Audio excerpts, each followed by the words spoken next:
welcome to the SWOcast. I've been recording a couple of videos about some of my Salvation Army finds and some of the ways I flipped them in order to get my collection a lot bigger, but since this is a new channel and a new project for me, I thought I would get started with kind of my mission statement. So the question is, who am I? My name is Barry. I've been gaming since the mid-'80s. Yes, the mid-'80s. My first system was a Nintendo Entertainment System. Earlier than that, we did have an Atari, and we had a TI-86, a Texas Instruments. I don't know, I forget what it was, but it was an old type of computer that did take cartridges. Not too many memories of those because they weren't that good. But starting with the Nintendo, I did own the Nintendo, the Genesis, every Nintendo system with the exception of the Virtual Boy, which was hot garbage, and the Super Nintendo I didn't own as a kid. But from the Genesis, I went to the PlayStation 1, 2, 3, and 4, Xbox 360, and the Xbox One. All the handhelds from Nintendo I have owned and still own, including my original giant brick, original black and white Game Boy. I have been playing some PC games as of late. Recently built a new PC, which you can kind of see off to the corner, the Ivory Tower. I don't know that we'll get into that. It was my first project. It's I guess it's relatively beefy. I can play most games that have come out in the last year or so on their ultra settings, so that's pretty cool. But my major gaming interests are good games, and that may sound silly, but very few Nintendo games, original Nintendo games, hold up to that standard. But a lot of Genesis games do. Certainly tons of Super Nintendo games do. Not too many N64 games, but a lot of GameCube games, a couple of Wii games, and all the Wii U games are fantastic. The Game Boy Color has a couple of okay ones. The Game Boy Advance holds up exceptionally well. And then the DS and the 3DS. The PS1, that's a rough system, as well as the N64. Those two systems, although groundbreaking in regards to the 3D platforming and 3D polygon graphics that were on those systems, are fantastic at the time, but they have not held up well to the test of time. But following those systems, the PS2, of course, is fantastic with tons and tons of great games. The GameCube, certainly an undervalued system, an underappreciated system, as is most Nintendo systems after the Super Nintendo. But needless to say, I play lots of games. And over the course of these videos, I will go ahead and show you a lot of my collection, maybe one system at a time, or maybe one giant compilation video.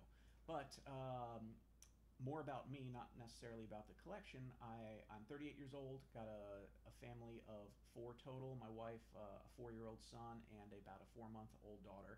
So I got it started on the family making kind of late, but in my profession, I'm in the Navy. It is very difficult to plan, and my wife and I initially were not big on the idea of having kids, but we went ahead and had a couple when the timing worked out right, when I was not going anywhere for a couple of years. So very happy that I made that decision, but it was an adult decision, and it took a long time. From Miami, Florida, so if you've listened to me on any podcasts in the past, specifically the Video Game Confidential, I am all about the Miami teams. Greatest football team ever, the 2001 University of Miami Hurricanes, national champions, more #1 draft picks than any other school in history, trounced everybody that year except for Boston College. But I digress, that's sports. I've been in the Navy for just about 19 years, so I got a couple more to go before I retire. I've been all around the world, stationed on the East Coast of the United States, West Coast of the United States, as well as Italy. So I've cruised everywhere that the Navy goes, including north of the Arctic Circle, which was pretty cool. But the idea behind this video, as well as what the website's going to be, which is SWOrrior.com, I do have it, the domain name registered, so it is mine. I'm building it slowly and surely on Squarespace. But the idea is to get into some older games as well as have some new game discussions. I am not going to review games. What I'm going to do is give fitness reports on them. How they hold up, playability, how they look, how fun they are, and maybe some stories about what I really cared about for those games. Again, it's not going to be a review-based system. There'll be some recommendations. There'll be lots of... At no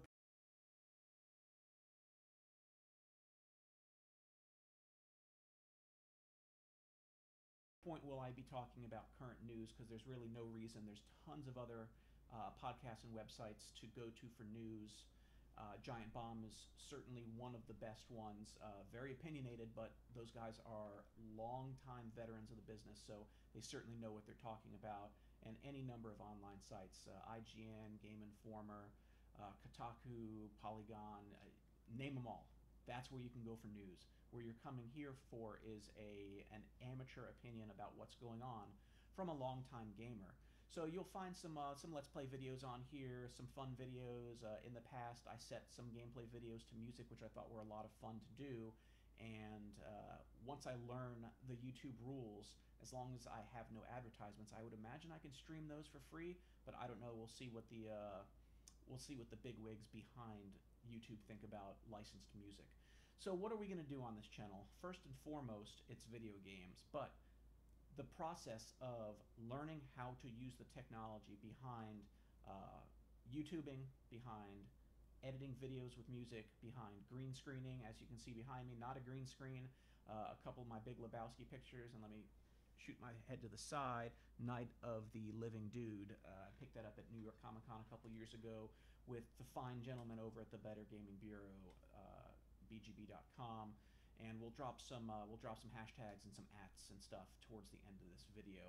But I was able to get that by the artist and signed. But I'm going to be building this stuff from the ground up. So in regards to some of the videos, I'm going to things I either purchased, made. I don't want to say built. I'm certainly not handy enough to build things, but what programs I'm using and how I'm learning how to do some green screen videos, which I think will be pretty neat. I am completely an amateur when it comes to computers. I did put that together, but the hardest part about building that computer was finding out which parts were compatible. But with PCPartPicker.com, or Part Pickers, I can't quite remember the name of the website, it gives you compatibility if you pick different components.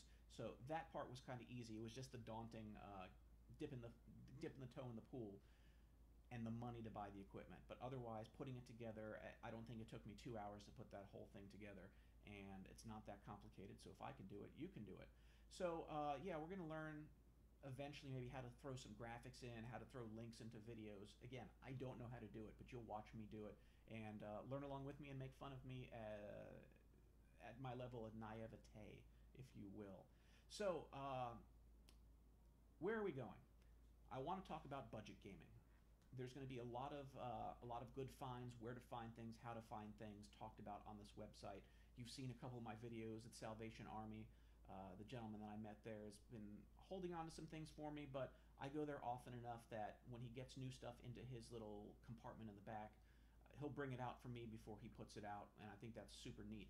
But thanks to the guys over at Cheap Ass Gamer, as well as Game Chasers on YouTube, as well as the Craigslist finds, and if they'll let me, I'm going to go ahead and link those guys to my videos so you can see what they do.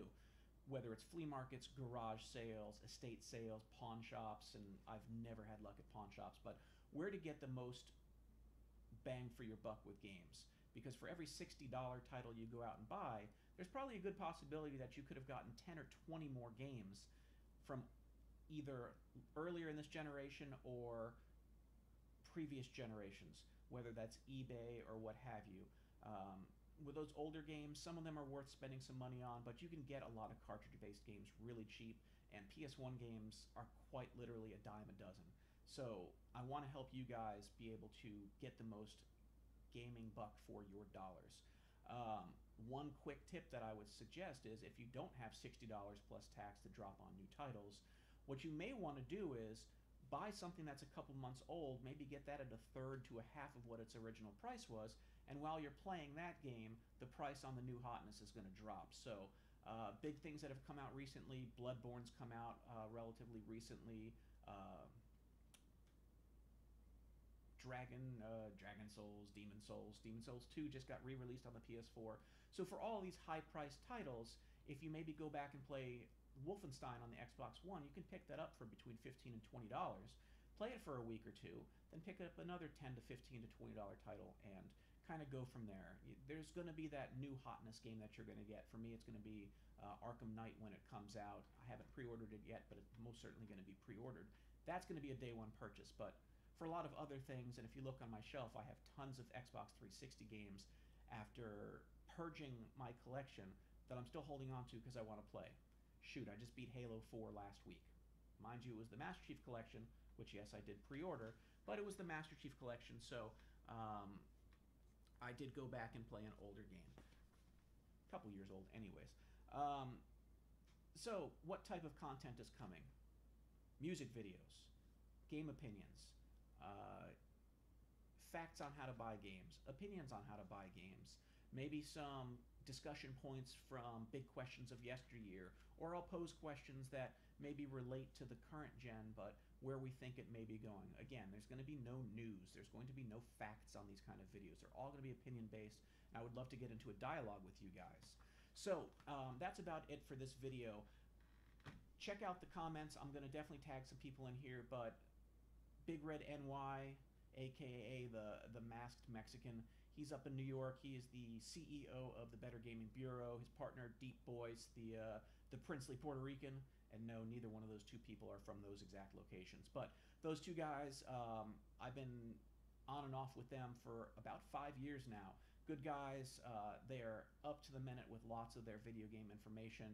Deep Boyce streams on Twitch all the time, so you can check out his channel, which will be linked. Big Red NY's YouTube channel. That dude has over 20,000 subscribers. I have one. So I'm catching you, Big Red. 19,999 to go. Hazy Rome is kind of the newest addition to the Better Gaming Bureau family. All three of those guys together do the Get Coins or Die Trying podcast, which is available on iTunes, so make sure to check those guys out.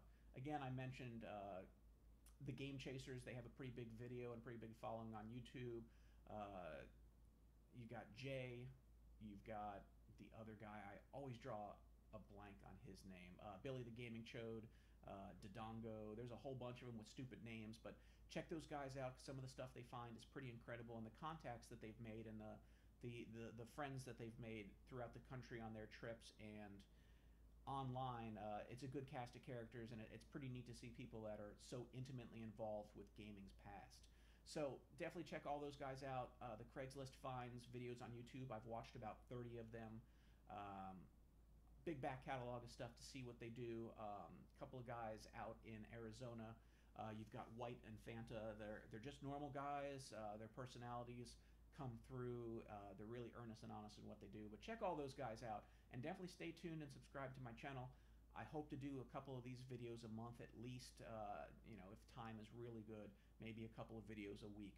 But the gameplay videos with the editing and stuff that goes on with managing the family and the career is going to be a little bit further between those. But definitely check it out, and I will be super hyped when I'm able to announce the launch of SWOrrior.com. So with me, you can follow me on Twitter at SWOrrior, SWOrrior, or at SWOcast, SWOcast. And my email address is swocast@gmail.com.